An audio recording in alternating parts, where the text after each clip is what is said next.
Ali bin Abi Thalib adalah wakil setelah sepeninggalnya Rasulullah SAW.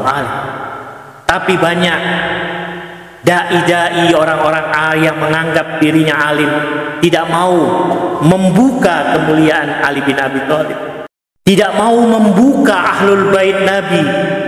Dia lebih mementingkan membuka kemuliaan orang lain daripada kemuliaan keluarga Nabi.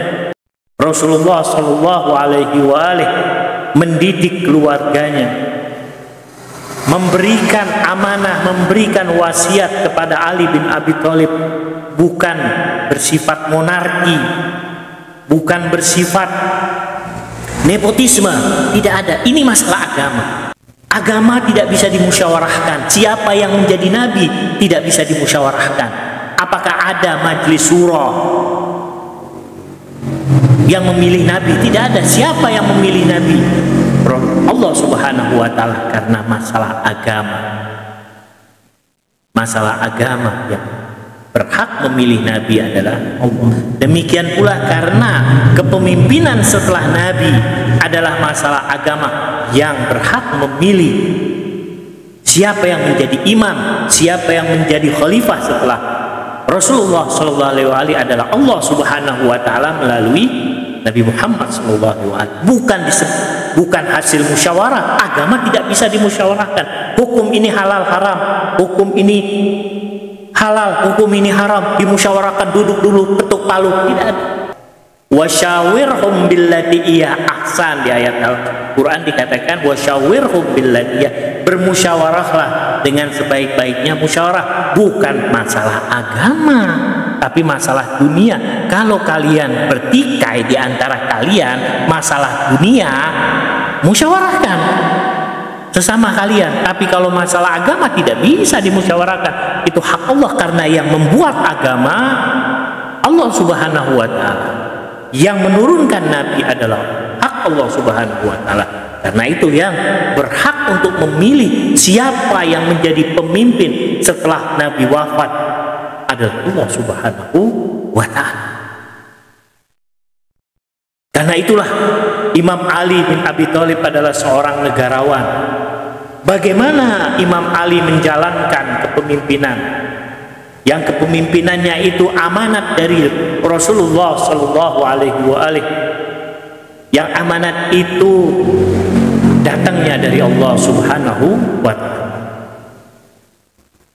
Kalau kita berbicara tentang loyalitas Ali kepada Rasulullah Sallallahu Alaihi Wasallam, kita tidak bisa gambarkan bagaimana peperangan yang dipegang atau dimenangkan oleh Imam Ali disebabkan karena perintah Rasulullah SAW. Tapi banyak orang yang bungkam, banyak orang-orang alim tidak mau membicarakan tentang kemuliaan Ali bin Abi Thalib, tapi lebih mau membicarakan tentang kemuliaan orang lain. Lebih banyak mereka membicarakan tentang kemuliaan wanita fulan-fulan, tapi tidak membicarakan kemuliaan Sayyidah Fatimah Az-Zahra. Mereka bungkam karena takut disebut sebagai Syiah, pengikut Ahlul Bait. Mazhab Ahlul Bait adalah mazhab yang mencintai keluarga Nabi.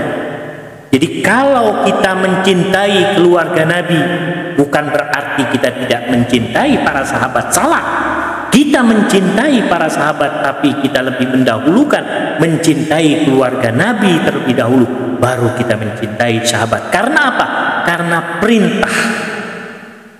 Karena perintah Rasulullah Sallallahu Alaihi Wasallam.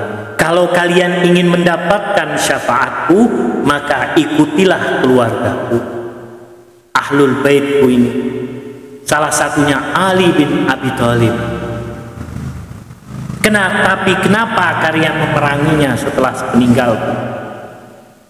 Lalu kenapa kalian juga tidak mau membicarakan atau mengumbar kemuliaan Imam Ali di mimbar-mimbar, tapi kalian membicarakan kemuliaan orang lain yang tidak jelas kemuliaannya, tidak ada sumbernya. Tapi kemuliaan Imam Ali, kemuliaan Fatimah, kemuliaan Al-Hasan wal Husain ada sumbernya. Kemuliaan Ahlul Bait Nabi ada sumbernya. Sumbernya adalah Rasulullah Sallallahu Alaihi Wasallam, dan mata airnya sumber Rasulullah dari Allah Subhanahu wa Ta'ala.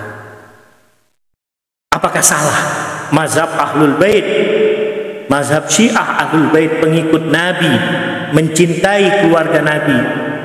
Disalahkan karena tidak mencintai sahabat. Siapa yang bilang kita tidak?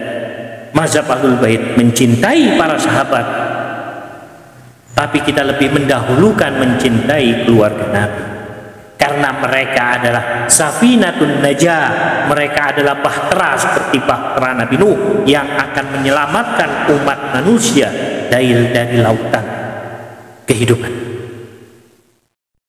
Jadi kalau kita berbicara loyalitas, tidak ada manusia yang loyalitasnya itu tinggi, loyalitasnya itu tinggi kepada Rasulullah kecuali Imam Ali bin Abi Thalib. Imam Ali lah nomor pertama yang mempunyai loyalitas tinggi kepada Rasulullah SAW. Kalau kita bicara tentang loyalitas, apa sebenarnya loyalitas? Loyalitas itu ada dua.